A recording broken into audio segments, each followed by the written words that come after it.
Sometimes you hear about maybe dogs and cats being susceptible to the plague by being infected through bites or infected fleas. But just this year, there have already been 2 human cases. 2 humans have contracted the plague. One of those cases was fatal, unfortunately.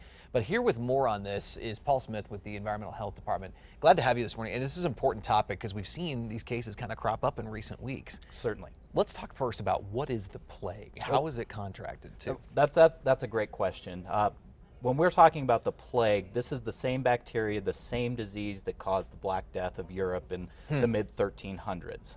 In the last major pandemic, it was introduced into the United States in 1900 through Port of San Francisco, and it established itself in some of the rodent populations throughout the western United States. More people, there have been 2 cases already here in New Mexico. One of them was near Santa Fe, right? And that was the fatal case. That's correct. And one in Bernalillo County. How are these people getting this? Typically what we see here in New Mexico is people are getting infected by the bite of plague-infected fleas. So the fleas are picking up the bacteria from infected rodents.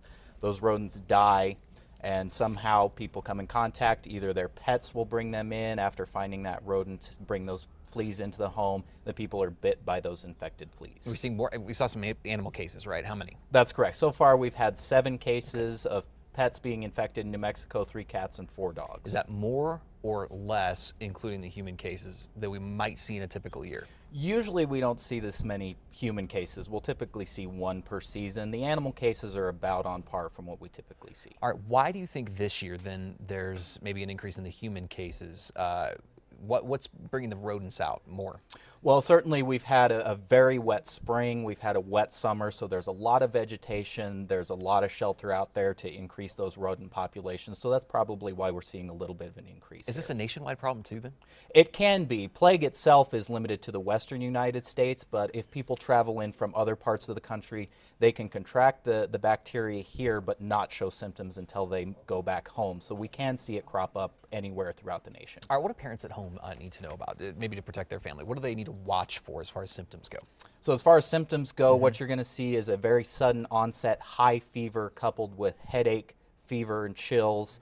One of the key characteristics is that you're often going to see swollen lymph nodes in either the neck, armpit, or in the groin area that goes along with that high fever and headache. Is this going to be similar symptoms to like the flu? Is it hard to know the difference between the two? It certainly can be. A lot of these will start out as flu-like symptoms, but that key is those swollen lymph nodes. So that's something to watch for, right? Keep certainly. An eye on. All right, is there a way to prevent it, right? Maybe staying away from the outdoors in some of these situations where there's tall grass or things like that where you could be more susceptible to it. Is that the easiest way? That's one way to do it. Certainly if you're going to be outdoor activities, we recommend long pants and long sleeves if you can, coupled with use of an insect repellent containing about a 20% DEET solution.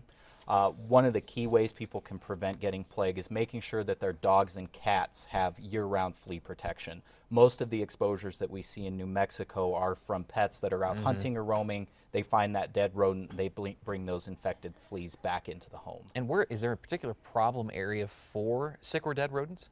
Yeah, our concern area is anywhere east of Tramway here, out to the county border. Why is that? To the east.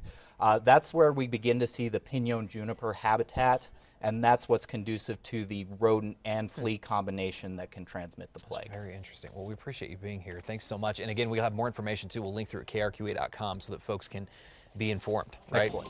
Keep their family safe. Thanks so much, Doctor. Appreciate it. Thank you. We'll be right back.